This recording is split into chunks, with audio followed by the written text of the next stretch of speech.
crime do anticristo. Nós já lidamos com algumas destas questões antes, mas hoje vamos colocar uma ou duas coisas em perspectiva, para que vejamos para onde nós vamos. Mas antes de fazer isso, o que é uma besta na Bíblia? É uma entidade política? Nós também encontramos a besta no livro de Apocalipse. Nós a encontramos em Apocalipse capítulo 13. Ela sai do mar entre as nações e ela tem todos os atributos do pequeno chifre. Todos os atributos do chifre pequeno. E nós vamos lidar com essa profecia em detalhes, eu acho que amanhã à noite. Amanhã à noite. E alguém me perguntou antes, os Estados Unidos estão na profecia?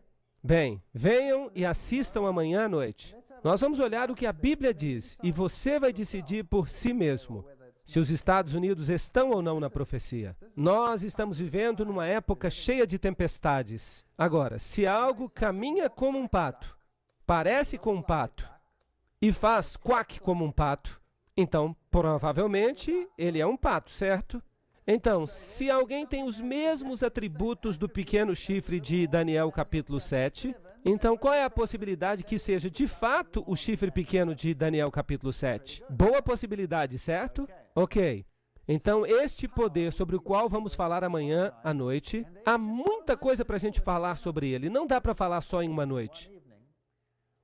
Bem, mas de qualquer forma, vamos observar este chifre pequeno, vamos ver alguns aspectos do que ele fez. O poder do chifre pequeno, em Daniel 7:25, nós vimos ontem à noite que ele tentou mudar os tempos e as leis. É claro que ele não pode mudar os tempos e a lei. Ele não pode mudar os tempos e ele não pode mudar a lei de Deus. Ele só acha que pode. Ele é pretensioso. Ninguém consegue alterar a lei de Deus. Ninguém faz isso e escapa. Vocês concordam? Lembra-te do dia de sábado para o santificar. 6 dias trabalharás e farás toda a tua obra. Mas o 7º dia é o sábado do Senhor teu Deus. Nele não farás nenhuma obra. Tu, nem teu filho, nem tua filha, nem teu servo, nem tua serva, nem o teu gado, nem o teu estrangeiro, que está dentro das tuas portas. E há uma razão, pois em 6 dias o Senhor fez os céus e a terra. O que a teoria da evolução faz com este texto? Ela os joga num cesto de lixo. Mas quantas palestras nós demos aqui para dizer que nós não podemos jogar este texto numa cesta de lixo? Eu acho que foram umas 4 palestras. Você não pode jogar isso numa lata de lixo, mas por que tanto esforço para jogar isso na lata de lixo? Porque se essa parte não está na cesta de lixo, então você fica encrencado com esta outra parte. O mar e tudo que está nele. E ele descansou no 7º dia. Portanto, o Senhor abençoou o dia de sábado e o santificou. Êxodo 20:8-11. Isso significa que o Senhor o separou para um uso santo. Agora, o homem foi criado homem e mulher, representando a comunicação no nível horizontal. Ele devia formar uma confederação, mas sem Deus nessa equação, nós acabamos tendo o que temos hoje. Caos absoluto. Não apenas no casamento, mas em geral. Deus precisa estar presente na equação. Há uma história muito interessante. A primeira vez que eu entrei em contato com Deus, eu fiquei com muitos ciúmes de Deus. Porque Ele exige o primeiro lugar. E eu era casado com minha esposa, e ela era toda minha. E agora eu tinha que compartilhá-la. Foi duro. E eu andei por aí com a minha cara lá embaixo durante todo o tempo em que eu estava pensando nisso. Talvez eu seja um sujeito esquisito, mas eu estava pensando sobre isso.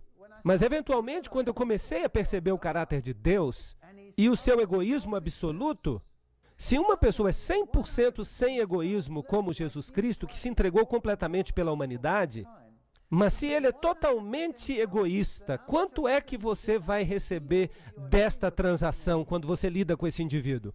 Você vai receber 100%. E essa é a beleza da coisa. Veja, se você ama Deus supremamente, você recebe o amor de Deus supremamente. Sem qualquer egoísmo. derramado sobre você. E a bênção se torna tão grande que o relacionamento entre homem e mulher aumenta. É o relacionamento da glória. Você pode chamar pelo nome que você quiser. Melhora milhões de vezes. Ele é aumentado porque Deus entra na equação. De fato, Deus conserta muitos dos nossos rituais egoístas. Quantas pessoas se encontram unidas umas às outras por laços egoístas, de modo que uma pessoa não pode exercer a sua liberdade porque a outra o restringe. Mas se você tem o Espírito de Deus em você, você perde o seu egoísmo e a sua visão muda completamente. E você quer fazer com que a outra pessoa seja ainda mais feliz e você concede mais liberdade a essa pessoa. E é claro, isso é perigoso aos olhos do mundo, porque liberdade significa que você pode fazer o que você quiser. Então é uma questão de escolha. Se você está tomando as suas decisões no reino daquilo que Deus considera certo e justo, então o seu relacionamento, ele frutifica, é uma bênção. E aqui está Deus dizendo que você tem que guardar o sábado, porque em 6 dias o Senhor fez os céus e a terra, o mar e tudo que está neles. Ele é o Criador. Ele é que causou a existência de todas as coisas. E ele descansou no 7º dia. Ele descansou. Será que Deus se cansa? Não, Deus não se cansa. Que descanso é esse que ele encontrou, então, em seu relacionamento com o homem? Ele descansou porque no homem, ele encontrou o cumprimento de todo o seu plano para o universo inteiro. Todo o seu plano. No homem deveria se manifestar a glória de Deus. Ele criou o homem para a sua própria glória. É isso que a Bíblia diz. Em outras palavras, o homem deveria refletir ao universo a sabedoria de Deus. É um propósito nobre, muito nobre. São pensamentos maravilhosos. E aqui Deus observa essa nova criação dele e ele encontra descanso nessa criação. É como você quando está tendo um novo relacionamento. Você se encontrou com esta mulher dos seus sonhos e se você é uma mulher, você encontrou este homem dos seus sonhos. E vocês ficam separados por um tempo e então vocês se encontram de novo pela primeira vez. E vocês olham um para o outro e vocês se abraçam e não há nada o que dizer, exceto, descanso, encontrar paz num relacionamento. Isso está fazendo sentido para vocês? E Deus descansou porque ele encontrou paz no relacionamento. E ele sabia que haveria uma parede que seria erigida ao redor dele como consequência. Porque o diabo ficou irado quando Deus criou o homem. Ele estava zangado, mas Deus encontrou o seu descanso no homem. E agora, o homem pode encontrar o seu repouso em Deus, a despeito de tudo o que acontece ao nosso redor. Então ele descansou no 7º dia. E por isso o Senhor abençoou o dia de sábado e o santificou. Vocês sabiam que 2 pessoas que estão apaixonadas e se amam, elas podem encontrar descanso uma na outra, mesmo que o mundo inteiro ao seu redor esteja em guerra. Sabiam disso? Claro que podem. E nós só podemos encontrar descanso em Deus. Então Deus pegou o sábado e o separou para um propósito santo. E ele disse ao homem, agora você pode ter domínio. Você pode sair daqui e fazer o que você quiser fazer. Sujeite o mundo inteiro a você. Tenha domínio sobre ele. Altere-o, modifique-o, faça o que você quiser com ele. Mas uma vez por semana, venha aqui para que nós tenhamos uma comunhão santa juntos. Nós podemos conversar todos os dias. Nós podemos caminhar juntos todos os dias. Mas vamos separar um dia. É disso que eu estou falando.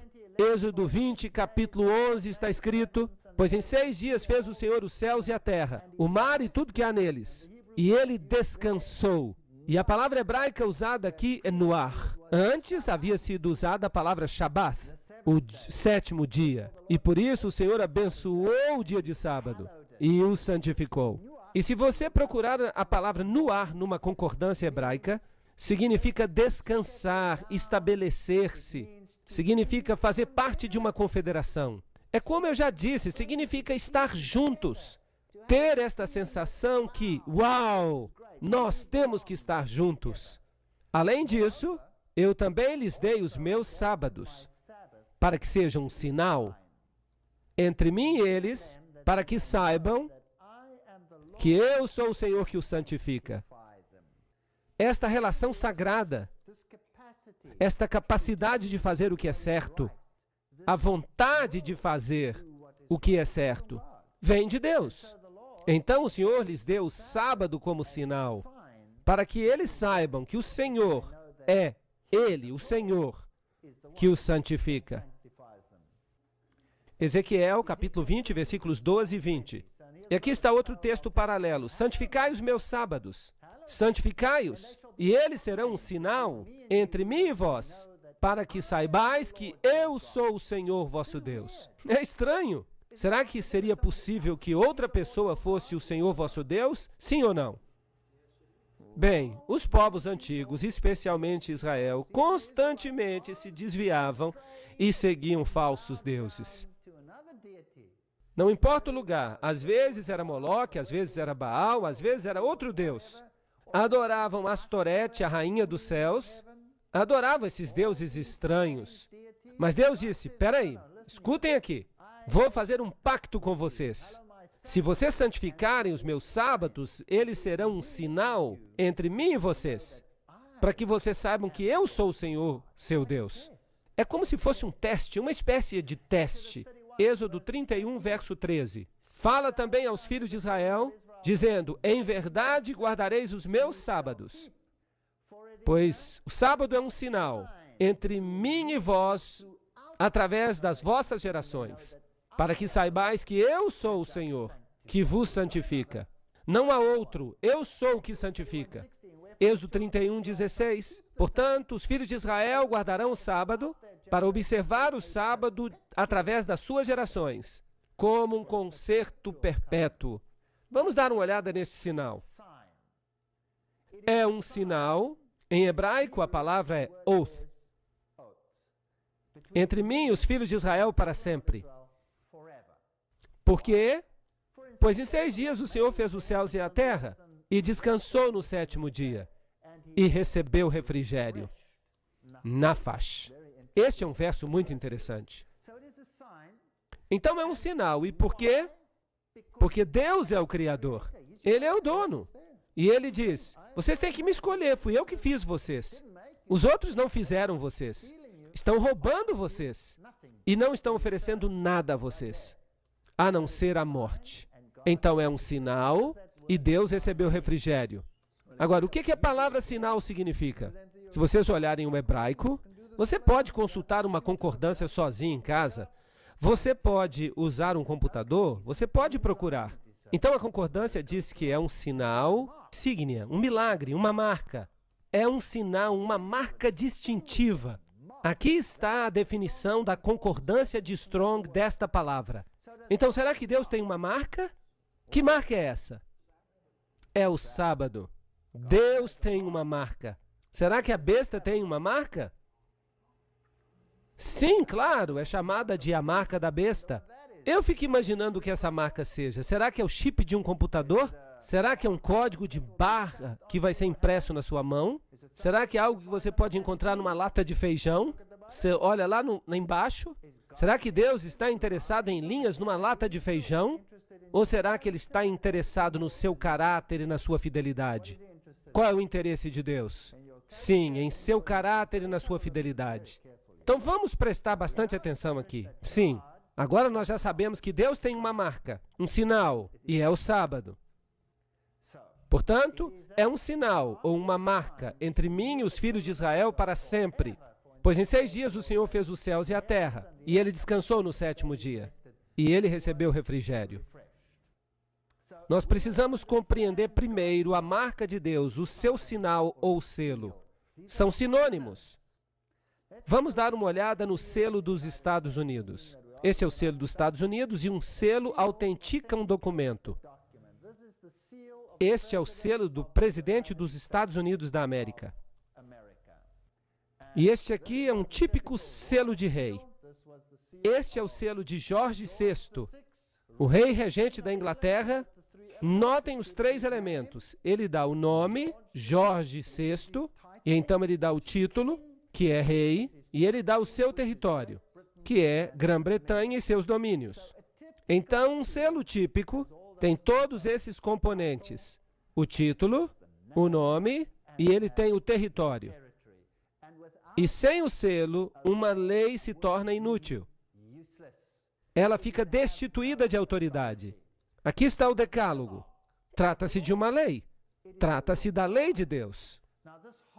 E esta lei somente tem autoridade porque ela contém um selo nela. E o Senhor lhe entregou 2 tabletes de pedra escritos com o dedo de Deus. Deuteronômio 9:10. O selo de Deus está no coração da lei de Deus. Prestem atenção, por favor. Todos os outros mandamentos são apenas mandamentos. Não matarás, não farás isso, não farás aquilo, não terás outros deuses diante de mim, não tomarás o nome do Senhor teu Deus em vão, honra teu pai e tua mãe para que se prolonguem os teus dias sobre a terra, etc. Mas aqui há algo especial.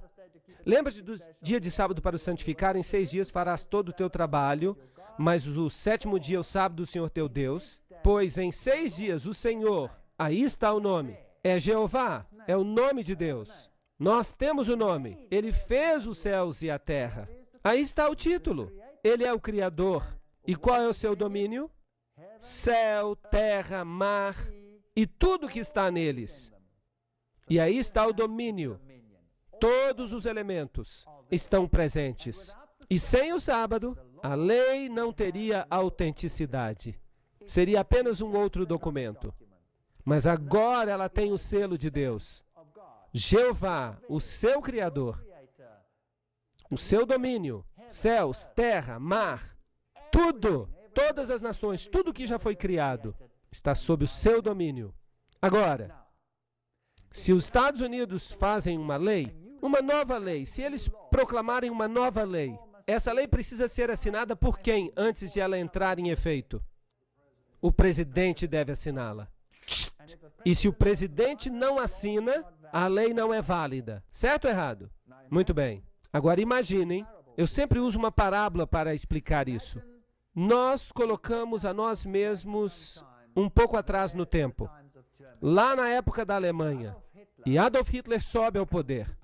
E ele está tão impressionado com o próprio poder, ele quer garantir que ninguém lhe faça oposição. E então ele proclama uma lei. Esta é uma história hipotética, não é verdadeira. Só para ilustrar este assunto. Ele proclama uma lei, e ele diz, na próxima quarta-feira, às 12 horas, eu quero que todo o povo alemão saia às ruas e proclamem sua solidariedade para comigo, gritando todos a uma só voz, Heil Hitler, naquele momento exato. Na quarta-feira, no momento exato. 12 horas, 1 hora, vamos dizer 12 horas. Todos têm que fazer isso. E a Gestapo sai às ruas, e a polícia militar sai às ruas, e o desfile começa. Quantas pessoas do povo alemão teriam saído às ruas? Eu acho que todos. E quando a hora chega, todas elas demonstram a sua solidariedade. Bem, e eu fico tão impressionado com isso que eu também faço uma lei. Eu digo, não, na próxima quinta-feira, às 12 horas, todo mundo tem que sair para a rua e gritar Heil Walter Weiss. E eu envio isso para todas as casas na Alemanha. E a quinta-feira seguinte chega, quantas pessoas vão aparecer na rua? Nenhuma salsicha sozinha. Isso não é justo. Por que não? Por que eles podem fazer isso para aquele palhaço e não podem fazer isso para mim? Qual é a diferença?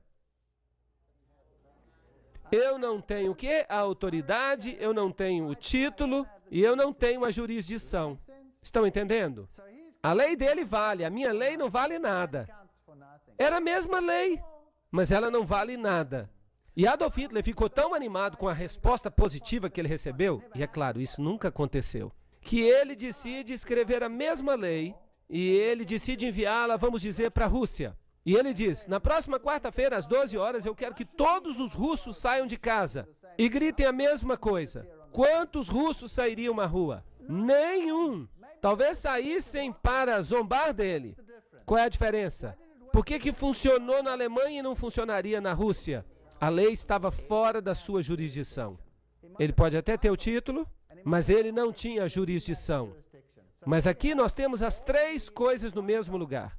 O Senhor é o nome dele. Temos a jurisdição, temos o título, que é Criador, e então temos a jurisdição, que inclui todas as coisas no céu e na terra. E é por isso que todos temos que obedecê-lo. É isso que faz com que a lei seja autêntica. E isso dá poder para toda a lei. Sem o sábado, sem esta assinatura, a lei passa a ser apenas mais um documento com regras. Ela então não diz de onde ela veio e nem quem tem a autoridade. Então temos o Senhor, Criador, céu e terra. É isso que dá autenticidade à lei. Estão todos entendendo até aqui? Sem isto, a lei não é autêntica. Então, o selo de Deus contém seu nome, seu título e seu território. Além disso, eu lhes dei os meus sábados para que sejam um sinal entre mim e eles, para que eles saibam que eu sou o Senhor que os santifica. Como é que eu mostro a Deus que eu estou disposto a obedecê-lo? Será que eu devo colocar, então, uma grande bandeira? Será que eu visto um tipo especial de roupas? Será que eu devo usar um chapéu especial? O que será que eu tenho que fazer? Será que eu só preciso obedecer a Ele e guardar aquele dia porque foi Ele quem ordenou? Não é este o maior sinal de todos? Fazer alguma coisa simplesmente porque esta é a ordem de Deus. Uau! Isso é ótimo! Mas e se outra pessoa aparecer e me disser, espere aí um minuto, espere um minuto, o que está acontecendo aqui? Quem você pensa que você é? Obedecendo aquele preceito e mostrando fidelidade àquele poder. Eu estou lhe dizendo, eu não quero que você obedeça a eles, eu quero que você obedeça a mim. E eu estou lhe dizendo, vamos mudar isso. Vamos ver quem é mesmo que tem autoridade na sua vida. É Deus ou sou eu? E eu estou lhe dizendo que você tem que obedecer a mim e não a Deus. Tem problema com isso? Você teria problema com isso. Eu uso uma outra parábola, uma parábola. Eu conto a história de, por exemplo, saibam que isso é uma hipótese. É uma boa parábola, eu sempre gosto de usá-la. Mas algumas pessoas pensam que isso de fato aconteceu, mas não aconteceu. É só uma parábola. Vamos presumir que eu estou casado com a minha esposa faz muitos anos e que eu tenho filhos. E então um dia, um palhaço aparece. Será que eu posso usar a palavra palhaço neste país? E ele consegue falar com a minha esposa e ela decide me deixar para ficar com ele. E ela então se muda para viver com ele. Casa-se com ele. E leva as crianças com ele. E eu fico devastado. Devastado. E ela está ali com esse outro rapaz. E eu não sei por que ela escolhe esse outro rapaz que parece uma couve-flor e usa dentes falsos. Mas ela vai com ele. E ela me deixa. Eu tenho certas regras na minha casa. Que as crianças deviam ir dormir na hora certa, que tinham que fazer o dever de casa, que tinham que ajudar na casa, que não deveriam assistir a filmes ruins na televisão, e que se saírem de casa têm que voltar antes de ser muito tarde. Regras assim, regras normais. E esse novo rapaz, ele diz para os meus filhos quando eles se mudam para viver com ele, nesta casa, eu tenho a autoridade. E eu quero que vocês façam algumas coisas na casa, eu quero que vocês não cheguem em casa tarde. E ele coloca as mesmas boas regras que eu tinha. Eu teria algum problema com essas regras que ele está impondo? Sim ou não? Eu não teria qualquer problema com essas regras. Mas vamos supor que ele tem uma regra extra. E ele diz para os meus filhos, escutem, eu tenho uma regra extra. Era o seu pai que tinha autoridade sobre vocês no passado. Sim, o seu pai tinha autoridade sobre vocês no passado. Mas isso acabou. Eu sou a nova autoridade da vida de vocês. E vocês têm que obedecer a mim. E os meninos vão dizer, peraí, nós temos direito de visitar o nosso pai. E eles sabem que eles podem me visitar num dia que o juiz especificou. Mas esse rapaz fala, de jeito nenhum, vocês têm que ouvir a mim. Vocês não têm que obedecer mais o seu pai. Vocês acham que eu teria alguma dificuldade com esta nova regra? Claro! Eu o pegaria pelo nariz e eu faria uma plástica dele, girando o nariz dele 360 graus. Agora, por que essa nova regra me irrita? Porque ela afeta minha autoridade. Ninguém deve interferir na minha autoridade quando isso diz respeito aos meus filhos. Eles são os meus filhos. Agora, Deus sente a mesma coisa. Nós somos os filhos dele. E um outro poder vem e diz, eu não me importo com todas as leis de Deus, mas esta lei aqui, que diz respeito à autoridade, esta eu quero para mim. Vocês não vão obedecer a Deus. Deus também vai fazer uma plástica nele e vai girar o nariz dele 360 graus. Quer ele goste disso ou não. E então Deus diz, eu lhes dei os meus sinais para que fosse um sinal entre mim e eles, para que eles soubessem que eu sou o Senhor que os santifica. Isaías 58:13 diz, se desviares o teu pé de profanar o sábado e de fazer a tua própria vontade no meu dia santo e chamares o sábado de deleitoso, eu não estou falando do jeito que os judeus guardavam o sábado. Era um ritual, você podia fazer isso, mas não podia fazer aquilo, e não podia comer ovos, e não podia deitar no sábado, e você não podia fazer isso nem aquilo, e você não podia caminhar. Não, não, não, não, isso era um fardo. Está escrito aqui, chamares o sábado de deleitoso. Não, um fardo. Santo ao Senhor, honorável, e o honrares, não seguindo os teus próprios caminhos, não buscando os teus próprios prazeres, não falando as tuas próprias palavras. Então te deleitarás no Senhor, e eu te farei cavalgar sobre os altos da terra, e te alimentarei com a herança do teu pai Jacó. Pois a boca do Senhor o disse, e ele disse, e se você honrar a minha autoridade na sua vida, e se você passar esse dia comigo, e se você permitir que eu o santifique, você será feliz e você terá a herança de Jacó, que é a vida eterna. Será que esse dia se aplicava somente aos judeus? E o estrangeiro? Está escrito em Isaías 56:6 e 7. Todos os filhos do estrangeiro que se converterem ao Senhor, para servi-lo e amar o nome do Senhor, para serem seus servos, todos os que guardam o sábado. O sábado se tornou um sinal de fidelidade para com este Deus chamado Jeová. Era um sinal. Então eu os trarei à minha montanha sagrada e os encherei de alegria na minha casa de oração, pois a minha casa será chamada de casa de oração para todos os povos. Então o estrangeiro veio e ele teve que aceitar o sábado, sim ou não? Claro que sim. Ele teve que aceitar o sábado. Em Deuteronômio 11:13 a 20. E será que se ouvires cuidadosamente os meus mandamentos, que eu vos ordeno hoje, cuidado para que o vosso coração não vos engane. Os mandamentos são a lei de Deus, eles são rígidos, você não pode alterá-los. Se vos desviares e servirem a outros deuses adorando-os, existe então a possibilidade de que aconteça um conflito? Sim ou não? Sim, pode haver um conflito. Portanto, agora prestem atenção. Colocareis as minhas palavras no vosso coração. Ele está falando dos mandamentos de Deus. E na vossa alma. E as atareis às vossas mãos como sinal. Preste atenção agora. Na vossa mão, para que sejam recordativos diante dos vossos olhos. Então, onde os mandamentos de Deus devem ser postos? Na sua mão e na sua fronte. Uau!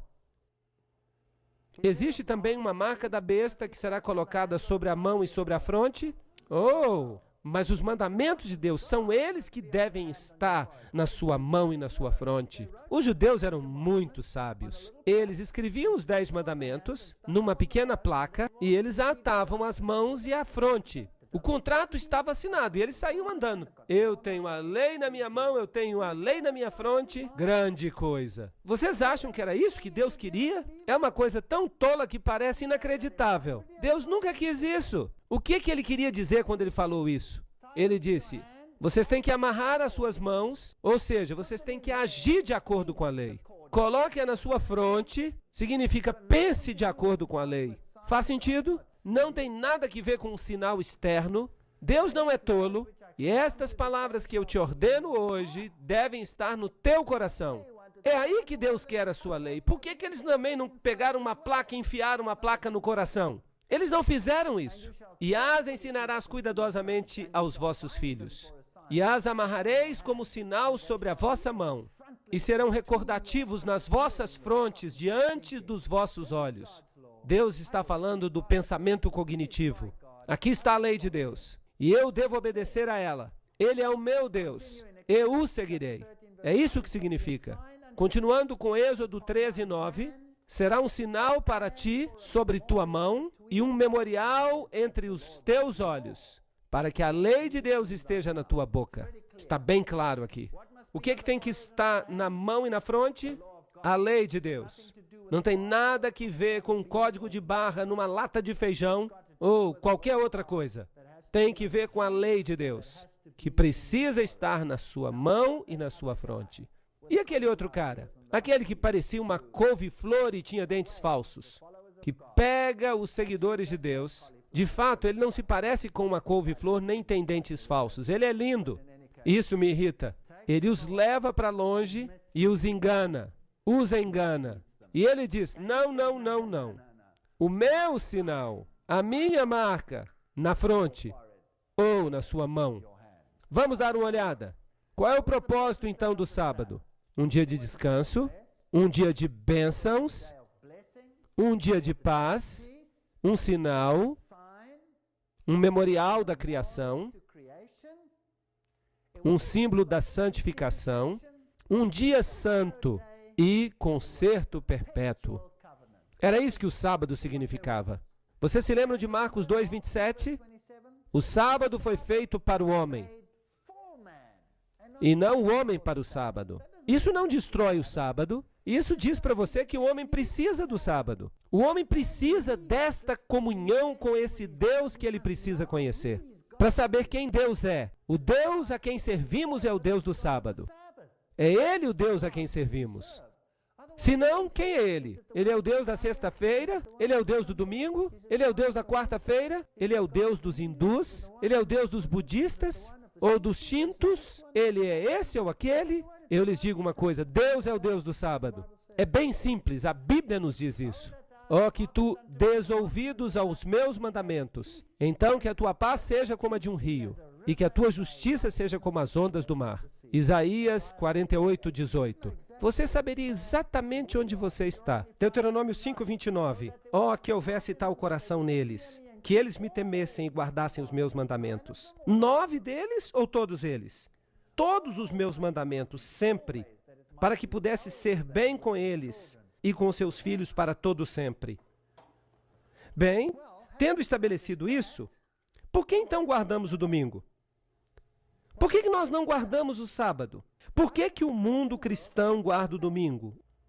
O domingo. Vamos perguntar ao Dicionário Internacional Webster. Alguns dos novos dicionários, eles são espertos. Você tem que ter cuidado. Mas nos velhos dias, eles davam a seguinte definição. Esse dia era chamado no passado assim porque ele havia sido dedicado ao sol, ou à sua adoração. A enciclopédia Schaffhauser diz, o domingo, dies solis, do calendário romano, dia do sol, sendo dedicado ao sol, o primeiro dia da semana. Os novos dicionários Oxford dirão, domingo, o dia depois do sábado.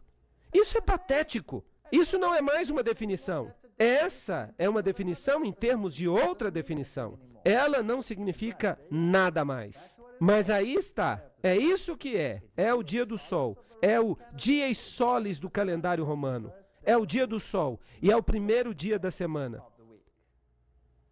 O sábado é uma palavra hebraica que significa descanso. O domingo foi o nome dado pelos pagãos ao primeiro dia da semana, porque era o dia no qual eles adoravam o sol. John Edick, Enciclopédia Bíblica, página 561. Você pode conferir isso. Está tudo lá. As referências estão lá. Pegue um dicionário comum e veja o que ele diz. Portanto, o sábado não é o domingo. Ele é o sábado. O domingo é o primeiro dia da semana, mas o mundo cristão guarda o domingo. Vejam esta fotocópia aqui. É a fotocópia de um dicionário. 7º dia, sábado. O 7º dia da semana. Sábado, o 7º dia da semana. Daniel 7:21. Lembram-se que ele disse, e ele, o pequeno chifre, nós o identificamos na noite passada, falará palavras contra o Altíssimo e perseguirá os santos do Altíssimo e cuidará de mudar os tempos e as leis. E eles lhe serão entregues na mão por um tempo e tempos e metade de um tempo. Agora, Apocalipse 13:7 fala sobre esta besta que tem todos os atributos do chifre pequeno. E nós já dissemos que, se parece com um pato e anda como pato, Então, deve ser provavelmente um pato. Então, esta besta é exatamente o mesmo poder que o poder do chifre pequeno. E nós vemos aqui que esta besta implementará, com a ajuda do outro poder, sobre o qual falaremos amanhã à noite, a marca da besta. Agora, nós já estabelecemos qual é a marca de Deus. Qual é ela? É o sábado. E onde ele deve ser escrito? Na fronte e na mão. Agora, foi-lhe dado fazer guerra contra os santos e derrotá-los. E o poder foi dado a ele sobre todas as tribos e línguas e nações. Apocalipse 13, 7. E ele faz com que todos, grandes e pequenos, ricos e pobres, livres e escravos, recebam a marca na sua mão direita ou em suas frontes, para que nenhum homem possa comprar ou vender, exceto quem tem a marca, ou o nome da besta, ou o número do seu nome. Este texto é fascinante. Nós vamos falar mais sobre ele em detalhes. Nós vamos dividi-lo. Cada aspecto desse texto será aberto. Há uma pequena diferença entre a marca de Deus e a marca da besta. E é uma diferença bem pequena. Ela está aqui e diz: todos, pequenos e grandes, ricos e pobres, livres e escravos, para que recebam a marca na sua mão direita e nas suas frontes. A marca de Deus deve estar na sua mão direita e na sua fronte. Deus não fica satisfeito com um serviço pela metade. É tudo ou nada. Esta besta fica feliz se você tiver apenas na sua fronte. Isto é, se você pensa que está bem e que você age de acordo com ela. Mas ele também fica feliz se você não acha que está bem, mas você vai com os outros porque você não tem outra escolha. Será que isso está fazendo sentido? Desde que você a obedeça, a besta não se importa por quê, se você está convencido ou não, desde que você a obedeça. E se você não o fizer, haverá um boicote econômico. Você não será capaz de comprar ou vender. Eles congelarão a sua conta bancária. E se você não tiver esta marca ou o número, e nós vamos falar também sobre isso. Agora, vamos olhar a assim chamada decretália romana. Isso vem de uma fonte católica romana. Na decretália, ele, o Papa, pode pronunciar sentenças e julgamentos em contrário aos direitos das nações, à lei de Deus e ao homem. Ele é um homem muito poderoso. Ele pode se libertar dos mandamentos dos apóstolos, sendo seu superior, e das regras do Velho Testamento. Então ele pode fazer o que ele quiser. O Papa tem o poder de mudar os tempos, de abrogar as leis e de dispensar coisas, até mesmo os preceitos de Cristo. Então, não interessa o que o velho marido fale. Eu sou o novo marido, eu mando por aqui. Você tem que obedecer a mim, você não tem que obedecer ao seu pai, você tem que dar ouvidos a mim. Vejam o que a Bíblia diz em 2 Tessalonicenses 2, 3 e 4. Que nenhum homem vos engane de modo algum, pois aquele dia não virá, sem que haja primeiro uma queda e que apareça o homem do pecado. Aí está a transgressão da lei. Ele se revelará, o filho da perdição, que se opõe e que se exalta acima de tudo que se chama Deus. Ele é outro cara, e o seu dia se aproxima, o dia no qual o seu nariz será girado 360 graus, não por mim, não por qualquer homem, mas por Deus, sem mãos humanas, diz a Bíblia. O Papa Nicolau, citado no livro Fatos dos Tempos, diz: o Papa representa a razão. Ele pode abolir as leis, ele pode tornar o erro certo, corrigindo e alterando as leis. Vejam que ele é poderoso. Pergunte à Igreja Católica qual é o sétimo dia, e ela vai dizer que o sábado é o sétimo dia. O seu pai disse para guardar o sábado, mas eu estou dizendo, não há visitação nesse dia. Então por que você observa o domingo em vez do sábado? Porque eu sou a nova autoridade da sua vida, e nós observamos o domingo em vez do sábado, porque nós, a Igreja Católica, transferimos a solenidade do sábado para o domingo. E isso não vem de qualquer fonte. Isso vem da doutrina católica do Catecismo para os Conversos, de 1957. Isso é bem direto. Saiu da fonte. Este é o novo namorado e ele diz: você não tem mais que dar atenção ao seu pai. Você agora tem que prestar atenção em mim, no que eu digo. Então o que ele está atacando? Ele não está atacando a autoridade de Deus? Você não pode atacar a autoridade de Deus na força de nenhum outro mandamento, exceto do sábado. Você só pode atacar a autoridade de Deus na força do sábado, porque é Ele que determina a sua autoridade. Portanto, o que é a marca da besta, então? Nós temos uma besta que diz: você aceitará a minha marca, e ela estará sobre a sua mão ou sobre a sua testa. Nós temos um selo de Deus, que é a marca que diz: você deve guardar os mandamentos de Deus. Não há meio termo aqui. O que a besta fala? Qual é a marca da besta? É isto que a Revista Católica de setembro de 1923 diz: o domingo é a nossa marca de autoridade. Então, qual é a marca da besta? Ela diz que é o domingo. A igreja está acima da Bíblia. Eu sou o novo namorado. Você não tem que ouvir as regras do seu pai. Você tem que ouvir a mim. E esta transferência da observância do sábado é a prova desse fato. Revista Católica. Ali eles estão dizendo isso. Então nós temos duas marcas nesta terra. E a escolha é nossa. Ou nós obedecemos a Deus, ou nós obedecemos ao novo namorado. É isso aí.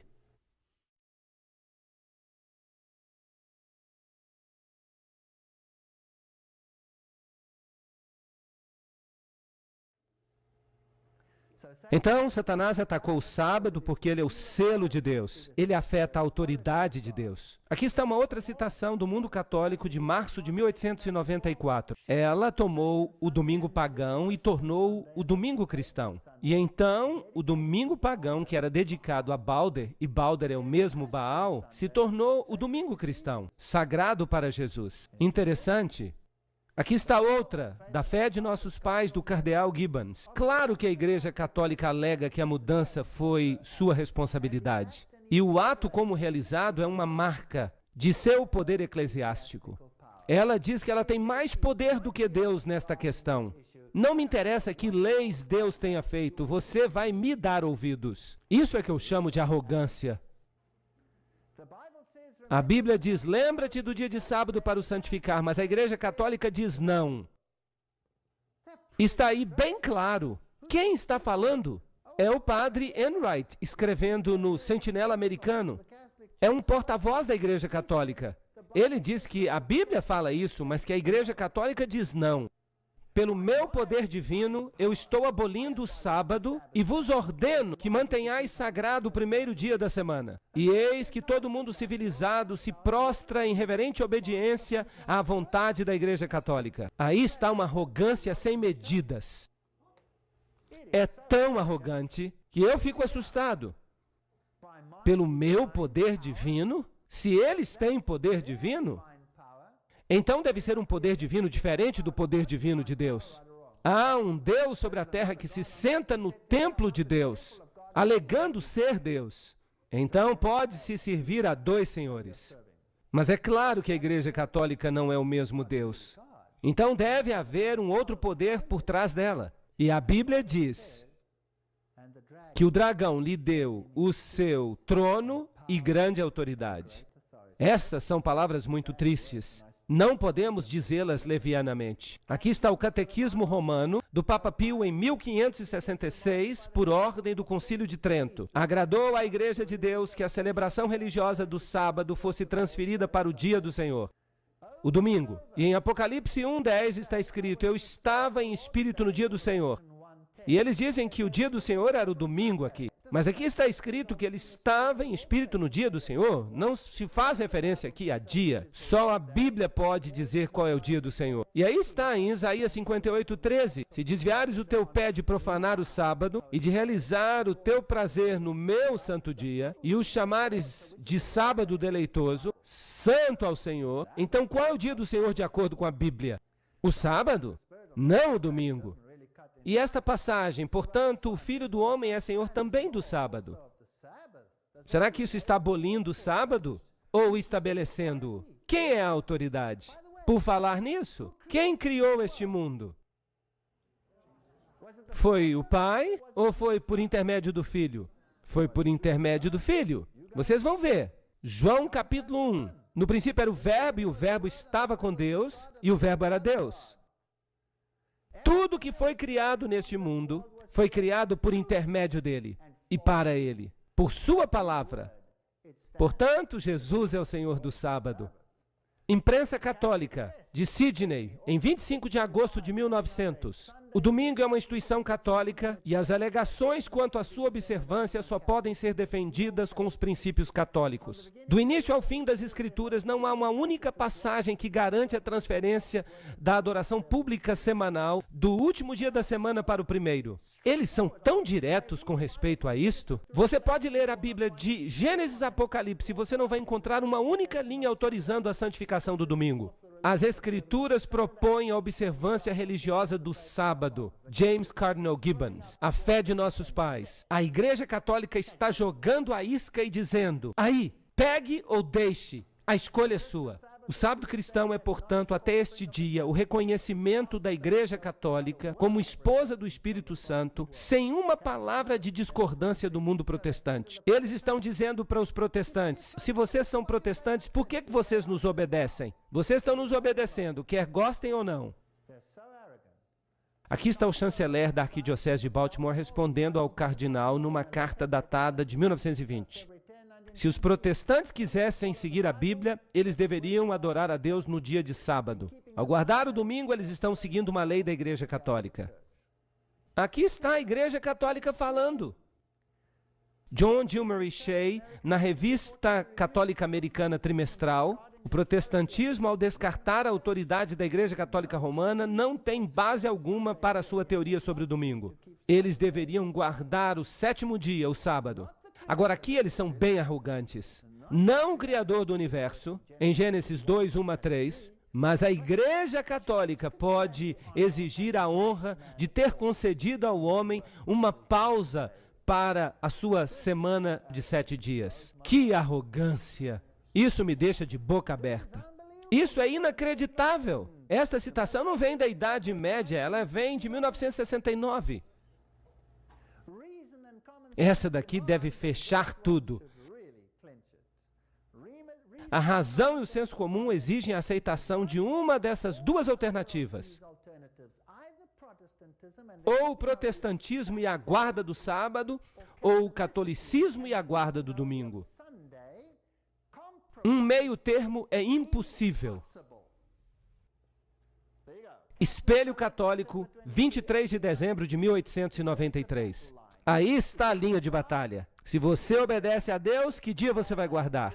O sábado. Se você obedece à Igreja Católica, você deve guardar o domingo.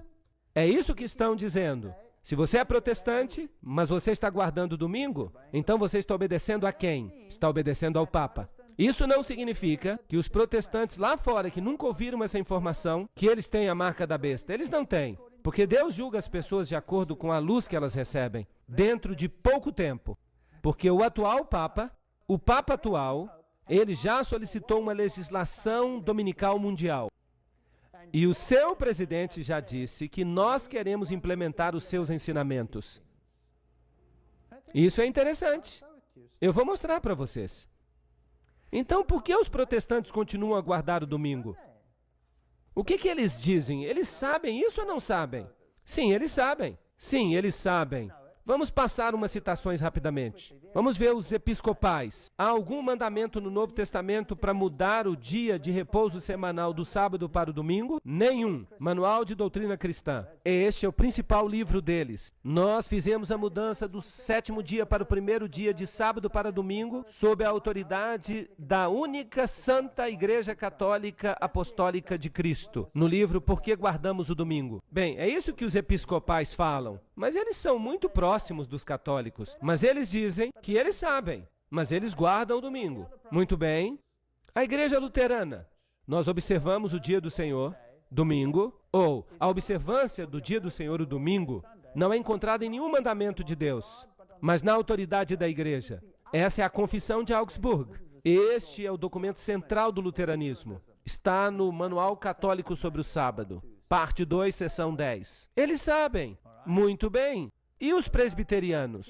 uma mudança do dia a ser observado do último dia da semana para o primeiro. Não há registro e nenhum mandamento expresso autorizando esta mudança. No livro O Sábado Cristão, de N.L. Rice. Muito bem, e os metodistas? Em relação à questão do domingo, não há nenhuma passagem dizendo aos cristãos para guardarem esse dia, ou para transferir o sábado judaico para aquele dia. O Advogado Cristão, 2 de julho de 1942. Então os metodistas também sabem. E os congregacionalistas? Está bem claro que não importa quão rígida ou devotamente nós guardamos o domingo, nós não estamos guardando o sábado. Não há nenhuma linha sequer no Novo Testamento que sugira que nós incorramos em qualquer penalidade ao violarmos a suposta santidade do domingo. Este é o livro Os 10 Mandamentos, do Dr. Dale. E os anglicanos? Muitas pessoas pensam que o domingo é o dia de guarda, mas nem no Novo Testamento, nem na igreja primitiva, não há nada que sugira que nós temos o direito de transferir a observância do sétimo dia da semana para o primeiro dia. O sétimo dia da semana é o sábado e não o domingo. O reverendo Lionel Beer, do livro Igreja e Povo. E os batistas? Havia e há um mandamento para guardarmos o sábado, mas o sábado não era o domingo. Não há nenhuma evidência escriturística da alteração da instituição do sábado do sétimo dia para o primeiro dia da semana. O que nós temos aqui é qualquer um falando? Não, este se chama Hiscox e ele é o autor do Manual Batista. Ele deveria saber. Então todos eles sabem. Aqui está o reverendo Philip Carrington, o arcebispo anglicano de Quebec. Ele provocou os clérigos locais ao dizer bem abertamente que não há nada que apoie a guarda do domingo. Ele falou abertamente nessa cidade de forte presença protestante que a tradição, e não a Bíblia, fez com que o domingo fosse o dia de adoração. A estrela diária de Toronto. Então, foi a tradição introduzida por Roma. Agora, o que o Senhor fala a respeito da tradição? Quase todas as igrejas ao redor do mundo celebram os mistérios sagrados, a ceia do Senhor, no sábado toda semana. Os cristãos de Alexandria e de Roma, por causa de uma tradição antiga, deixaram de fazer isso. Livro História Eclesiástica. Agora lembrem-se que Alexandria foi o local onde as doutrinas pagãs foram introduzidas. Ali os saduceus aprenderam que não havia ressurreição e que quando você vai para o céu, você vai para o seio de Abraão. E Jesus respondeu: o que vocês estão ensinando? Não existe isso. Então, Alexandria e Roma são as sedes do paganismo. Em Alexandria se desenvolveram os antigos cultos de mistério egípcios. E com base no cabalismo e no gnosticismo e na antiga tradição. O registro católico diz que o domingo não é encontrado nas escrituras, mas na tradição. E é uma instituição definitivamente católica. Nós vamos falar sobre isso em detalhes impressionantes. O que o paganismo fez e o que o ocultismo fez. Eles controlaram essas decisões. O Novo Testamento não faz qualquer menção explícita de que os apóstolos mudaram o dia de guarda, mas nós sabemos isso pela tradição. Esse é o novo e revisto Catecismo de Baltimore. São documentos autoritativos da igreja. Dizem que tudo se baseia na tradição, mas a Bíblia diz, em Mateus 15, 3, 6 e 9, mas ele respondeu: por que transgredis o mandamento de Deus pela vossa tradição? E anulais o mandamento de Deus pela vossa tradição. Mas em vão me adoram, ensinando as doutrinas que são os mandamentos de homens. Você pode fazer isso ou não? Não, você não pode. Você não pode substituir a obediência pela tradição. Essas pessoas me honram com seus lábios, mas seus corações estão longe de mim. Adoram-me em vão. Seus ensinamentos são regras ensinadas pelos homens.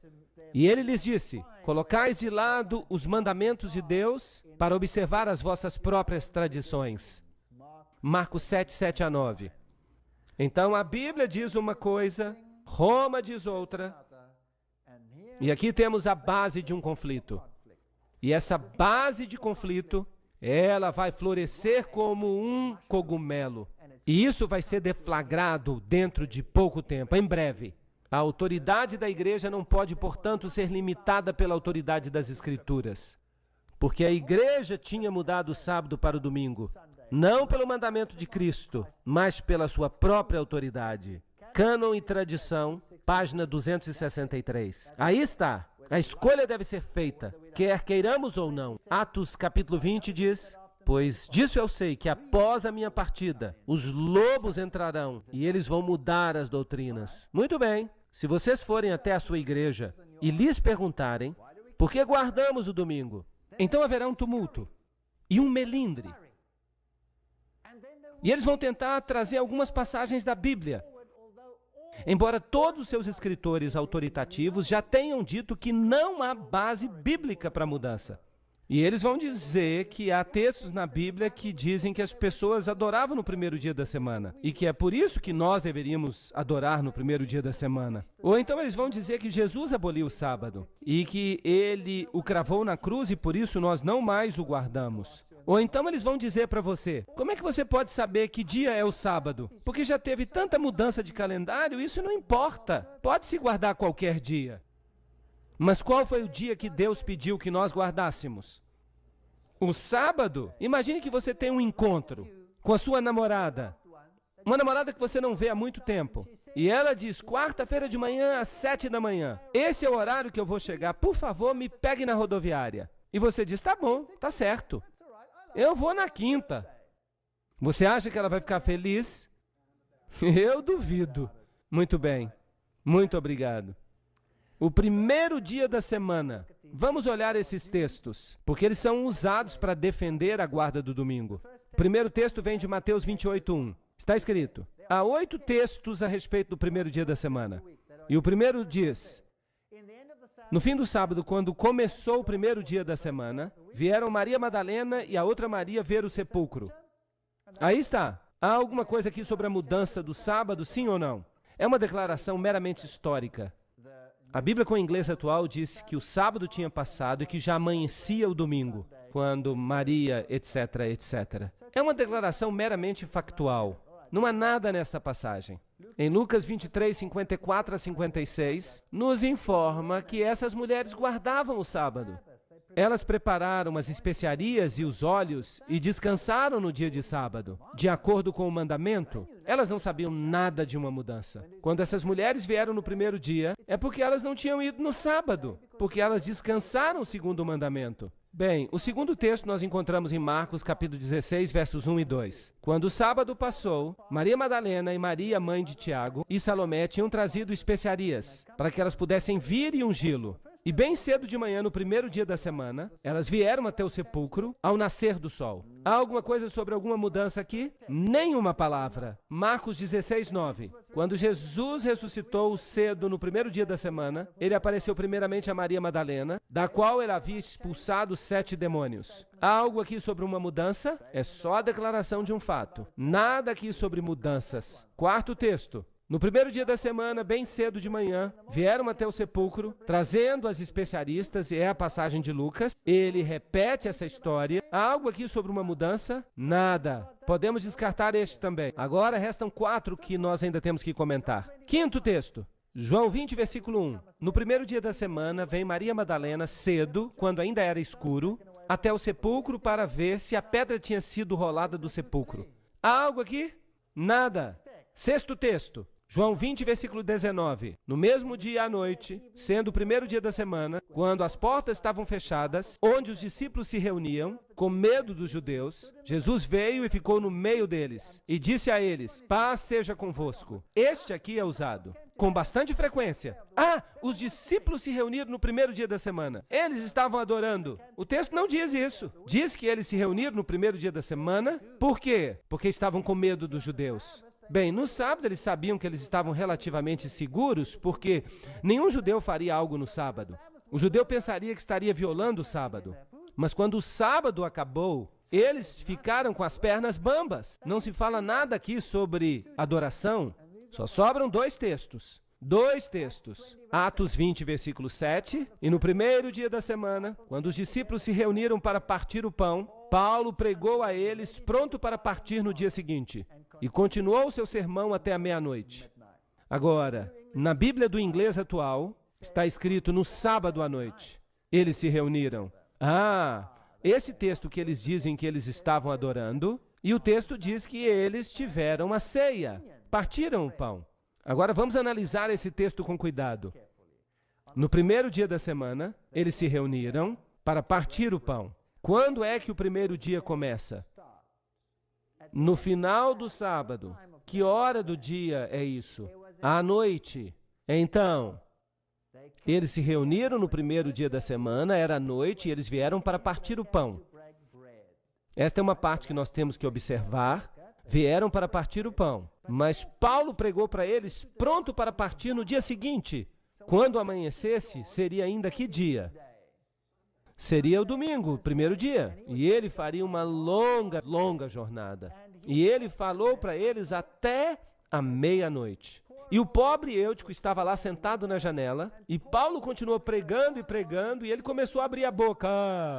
Bum! Caiu da janela. Lembram-se da história? E Paulo teve que correr lá embaixo, orou por ele e ele se levantou. Não se trata de uma reunião no domingo pela manhã, era uma reunião à noite. Mas ela não foi realizada no sábado, porque o sábado era santo. Eles se reuniram depois do sábado.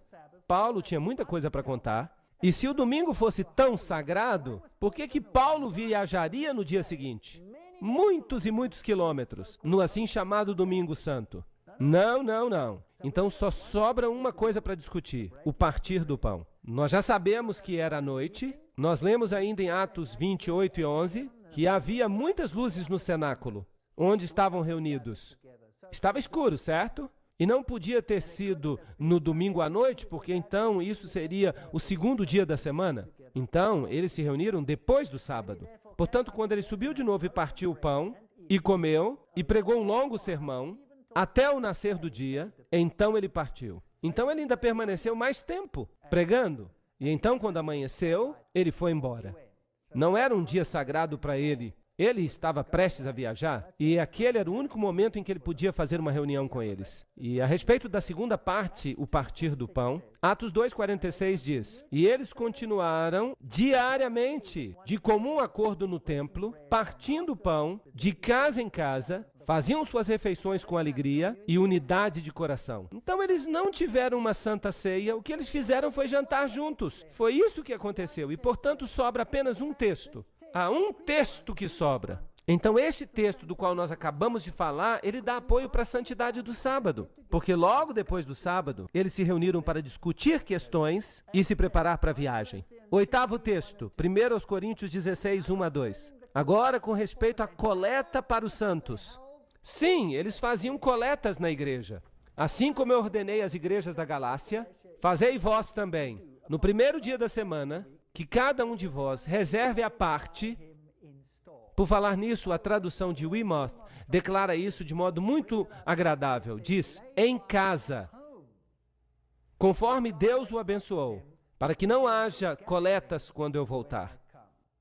Então os críticos dizem, bem, eles faziam uma coleta durante o culto. Não.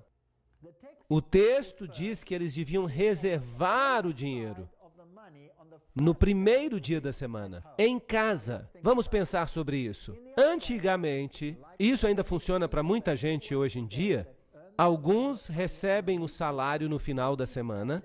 Quando se recebe o salário quando você tem um salário semanal? Na sexta. Na sexta você recebe, o trabalho acabou e você recebe o seu salário. Você pega o dinheiro e leva para casa. Mas, de acordo com o pensamento hebraico, a sexta é a preparação. Você se prepara para o sábado. Paulo diz, separe o dinheiro quando? No primeiro dia da semana. A lógica, então, é que eles tomavam as decisões e separavam a oferta e o dízimo e o que mais você queria guardar. E Paulo está dizendo, não façam isso na sexta-feira quando vocês receberem o dinheiro. O sábado está chegando. O sábado é sagrado. É melhor fazer isso cedo no domingo, depois do sábado. Então, quando o sábado acabar, depois do pôr do sol, você então se senta e resolve o que fazer com seu dinheiro. E guarde o dinheiro em casa até que ele possa ser coletado. Isso ajuda a confirmar a guarda do domingo ou a guarda do sábado? Este texto. Ele defende a guarda do sábado. O sábado é tão sagrado que eles faziam isso no primeiro dia da semana. Será que Jesus mudou o sábado? Lucas 4,16. E ele veio a Nazaré, onde ele tinha crescido, conforme o seu costume. Ele entrou na sinagoga no dia de sábado e se levantou para ler. Então Jesus guardava o sábado. Jesus diz que nem um jota nem um tio seriam removidos da lei. Mateus 5, 17 a 19. Jesus não mudou o sábado, pois para isso também sois chamados, porque Cristo também sofreu por nós, deixando-nos exemplo, para que o pudéssemos seguir. E devemos caminhar como ele caminhava. 1 João 2,6. Então Jesus guardou o sábado, não há nenhuma evidência de que houve uma mudança. Onde está a evidência? Em Malaquias 3,6 está escrito, eu sou o Senhor e não mudo. Jesus não mudou. Salmo 89,4, não quebrarei o meu concerto, nem alterarei as coisas, nem alterarei aquilo que saiu dos meus lábios. Deus não muda, Jesus Cristo é o mesmo ontem, e hoje e sempre. Hebreus 13,8. Então quem foi que fez a mudança? A Igreja Católica, não foi Jesus. Se você me ama, então guarde os meus mandamentos. Se você os ama, guarde os mandamentos deles. Se guardais os meus mandamentos, permanecereis no meu amor. Assim como eu guardei os mandamentos do meu Pai e permaneço no seu amor. Aquele que diz eu conheço e não guarda os seus mandamentos é mentiroso e a verdade não está nele. São palavras fortes. 1 João 2, verso 4. Aí está. Ou você obedece a Deus ou não obedece. Pois este é o amor de Deus, que guardemos os seus mandamentos. E seus mandamentos não são pesados. 1 João 5, 3. Quem quer que diga que está em Deus, deveria viver assim como Jesus viveu. Ele guardava o sábado. Cristo também sofreu por nós, deixando-nos um exemplo. Se você me ama, guarde os meus mandamentos. Aí está o exemplo. Bem, o mundo cristão pode dizer, a cruz mudou o sábado. Não, ela não mudou. Vamos dar uma olhada. E aquele dia era a preparação, sexta-feira. A palavra preparação só é usada para sexta-feira. Lucas 23, 54. E as mulheres também que vieram com ele da Galileia, contemplaram o sepulcro e como seu corpo estava posto. Lembram-se dessa história? E elas voltaram e prepararam especiarias e perfumes e descansaram no sábado, de acordo com o mandamento. E encontraram a pedra removida no primeiro dia. Aqui estão os 3 dias da crucifixão. Temos a preparação, sexta-feira, temos o sábado, Jesus descansando na tumba, os discípulos descansando, os discípulos, as mulheres, e no primeiro dia, as coisas começaram a acontecer de novo. Não houve mudança. Nem a morte, nem a ressurreição alteraram o dia. Será que podemos ter certeza de que dia é o sábado? E essa dúvida? Vamos ver o que a astronomia nos ensina. Washington, Distrito Federal. Sua carta de fevereiro de 1932. Tivemos a oportunidade de investigar os resultados das obras de especialistas em cronologia e nunca nos encontramos um sequer que tenha qualquer dúvida a respeito da continuidade do ciclo semanal, mesmo bem antes do início da era cristã. Observatório Naval Americano, de Washington, Distrito Federal. Vamos dar uma olhada nisto. Algumas pessoas dizem que nós podemos ter perdido o sábado. Bem, o sábado foi instituído na criação. Se nós o perdemos, então ele foi reestabelecido no maná. Porque toda semana Deus fazia um milagre especial. E naquele dia o maná durava 2 dias.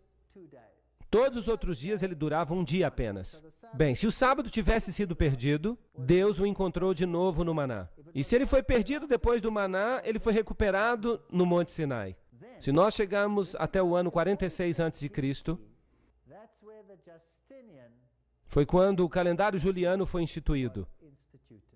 Daí por diante nós temos uma continuidade absolutamente precisa. E a cruz está aí, e nós acabamos de ler que Jesus guardava o sábado, os discípulos guardavam o sábado, não houve perda do sábado até aqui. Então, em 1582, houve uma mudança de calendário. E nós, então, adotamos o calendário gregoriano. Puxa vida, isso é ótimo, eu estou animado. Porque o calendário gregoriano se refere a quem? Ao Papa Gregório. E o Papa Gregório decidiu mudar os tempos. Por quê? Porque havia uma coisa que o incomodava. Mas ele não mudou o sábado. Nem tocou nele. Nós estávamos em outubro, de 1, 2, 3, 4 para 15 de outubro. Nós pulamos alguns dias aqui, mas o ciclo semanal não foi afetado, de modo algum. Então o sábado continua intacto. Ele nunca foi perdido. Por falar nisso, por que o Papa quis mudar o calendário?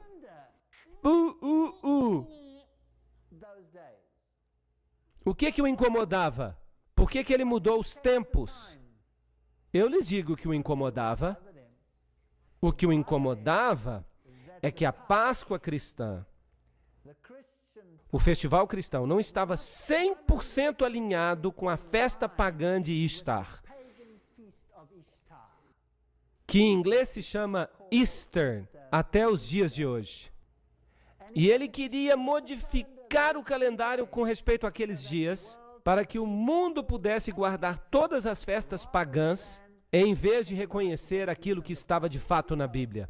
Vocês sabiam que houve uma guerra em consequência disso?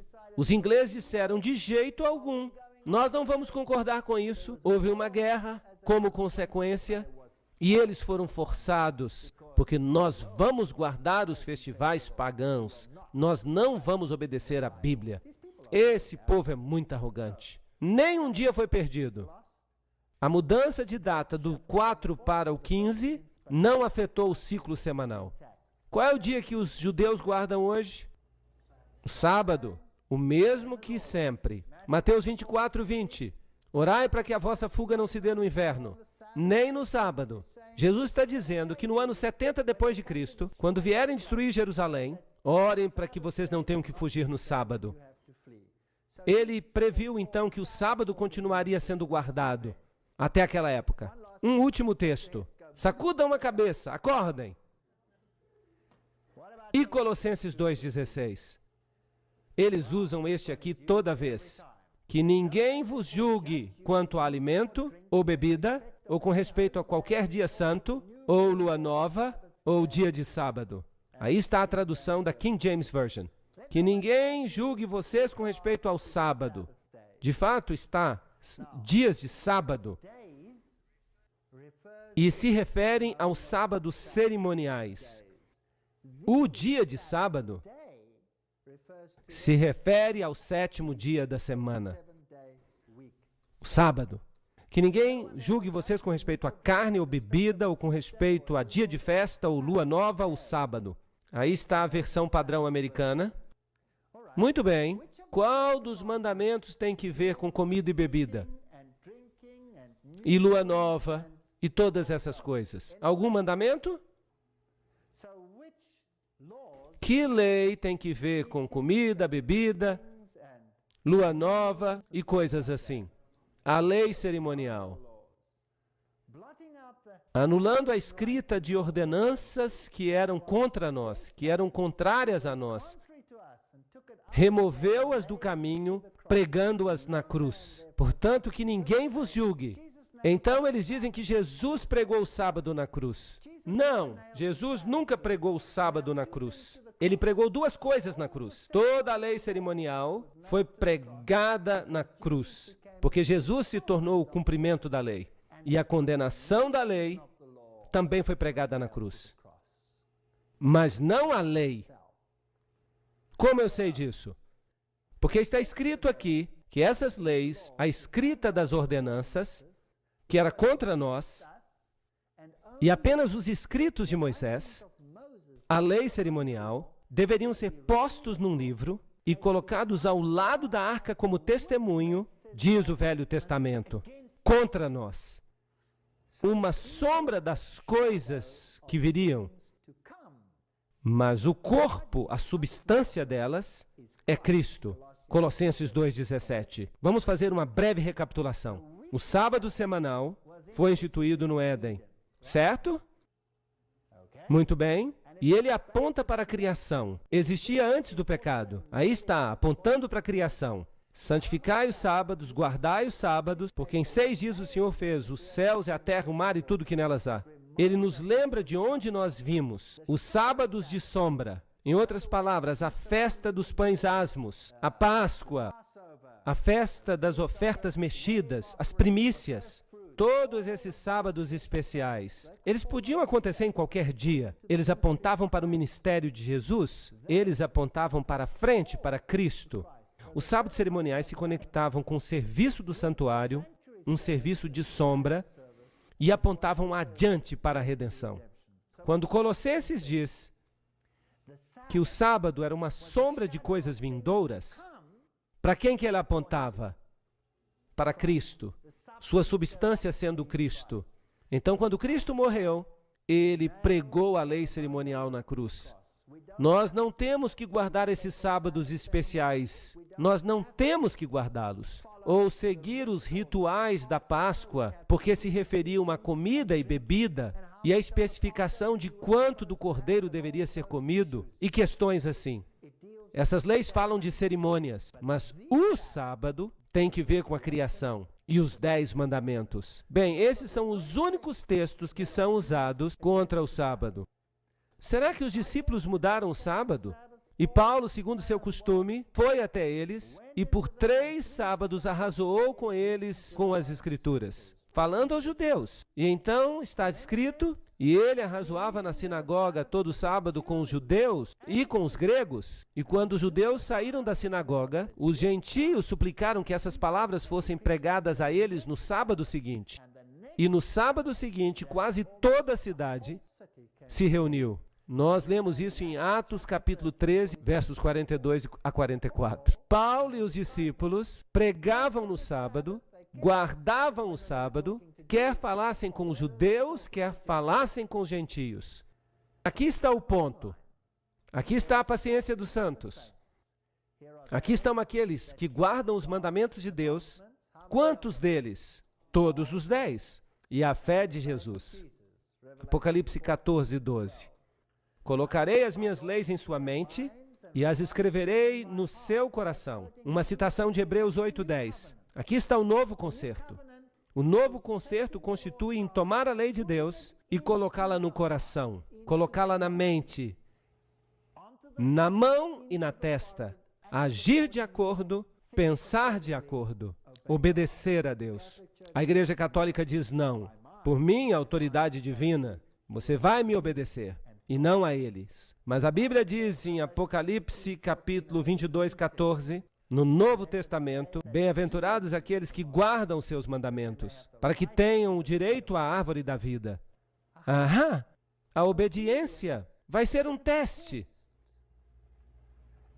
E possam penetrar nos portões da cidade. E então, se você é obediente, nós, de acordo com a sua promessa, aguardamos novos céus e uma nova terra, onde habita a justiça. 2 Pedro 3,13. Ninguém ainda tem a marca da besta. Ninguém tem a marca da besta agora. Mas quando essa lei for estabelecida, isso vai acontecer, porque o Papa já pediu isso.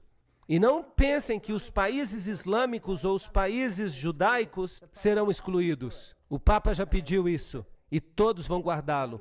Quando essa lei chegar, então a decisão será tomada. E você escolhe ou aquele que se parece uma couve-flor e tem dentes falsos, ou você escolhe o Senhor. Um dos dois. A Bíblia diz, pois como os novos céus e a nova terra que eu farei permanecerão diante de mim, diz o Senhor, assim a sua semente e o seu nome permanecerão. E acontecerá que de uma lua nova a outra e de um sábado a outro, toda carne virá adorar diante de mim, diz o Senhor. Isaías 66, 22 a 23. Aí está o novo mundo. Será que o sábado vai ser guardado no novo mundo? Sim ou não? Sim. Mas o que essa lua nova está fazendo aqui? A lua nova, de uma lua nova a outra. Então, numa base mensal. Mas o festival da lua nova não é cerimonial? Será que isso vai ser guardado? Haverá algo que será celebrado numa base mensal também no céu. Porque a Bíblia diz que a árvore da vida dava o seu fruto quantas vezes? Uma vez por mês. Então eu tenho uma notícia para vocês. Sim, e a Bíblia diz que ela vai dar quantos tipos de fruto? 12 tipos de fruto. E as folhas dessa árvore serão para a cura dos povos. Uau! Então vamos imaginar isso. A árvore da vida vai dar o seu fruto uma vez por mês. E nós vamos participar da árvore da vida uma vez por mês. Talvez façamos chá com as folhas. O melhor tipo de chá, sem cafeína, é claro, da árvore da vida. Vai ser uma festa, pessoal. E de um sábado a outro virá toda a carne diante do Senhor. E os justos herdarão a terra e habitarão nela para sempre. Salmo 37, 29. Eu não estou condenando a ninguém hoje à noite. Nenhum indivíduo. Eu não disse que ninguém está perdido porque está guardando o domingo na fidelidade do seu coração. Eu não disse isso. Eu apenas disse que há um sistema nesta terra que alega que está acima de Deus, que é mais alto do que Deus e que tem autoridade na sua vida mais do que a autoridade de Deus. E que muito em breve este teste chegará a um ponto, quando essa autoridade será testada e a sua fidelidade estará em questão. E pedirão então a você que escolha um ou outro. Se você escolher um, escolherá a besta, obterá a sua marca. Mas se você escolher o outro, então você vai obter a marca ou o selo de Deus e você será selado para Deus. É isso aí. A obediência não está apenas no dia, porque o sábado representa quanto da lei? Toda a lei, porque a autoridade da lei é baseada no selo. Então o sábado é meramente uma autenticação de toda a lei. Nós devemos desenvolver um caráter semelhante ao de Cristo. Devemos permitir que a lei nos transforme. Precisamos de um relacionamento com o Senhor. Simplesmente por guardar a lei, ninguém será salvo. Mas se temos relacionamento com Deus, podemos ser salvos. E seremos salvos. Mas precisamos ter um relacionamento certo com Deus. Então, guardaremos também a sua lei. Aí está o resumo de tudo. Eu espero que o assunto tenha ficado claro. Amanhã à noite, nós vamos falar sobre a besta de Apocalipse 13. E particularmente os cidadãos deste país deveriam estar aqui. Vai ser uma tempestade. Não percam. Obrigado por terem vindo.